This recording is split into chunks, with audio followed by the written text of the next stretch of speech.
እውር ምን ይሆነ ፀሐይ ማፈር አቤት ልጄ ካልሱ ስንት ነው? ምን ይሆነ ይሄኛው ነው እሱኛውን አልኩ አይደል እንዳይናይም ይቅርታ የኔ ልጅ ተደብቀሽ ወዴት ለማለት በጂ ሲጀመር ይሄን ማን አለ አይንህ ማያይ ከሆነ ማንሽጣለ እውር ለኔ ነበር እንጂ የኔ አባት ምን ጠፍቶ ነው?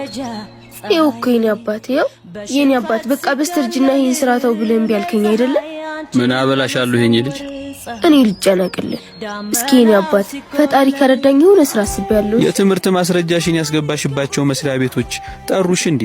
እነሱማ ዘመድ ቀጠሩበት። ይሄ ለእንደኔ አይነት ቤተሰብ ዘመድ ለሌላቸው ሰዎች የተፈጠረ እድል ነው። ብቻ የኔ አባት ያንተ ምርቃን ይርዳኝሽ።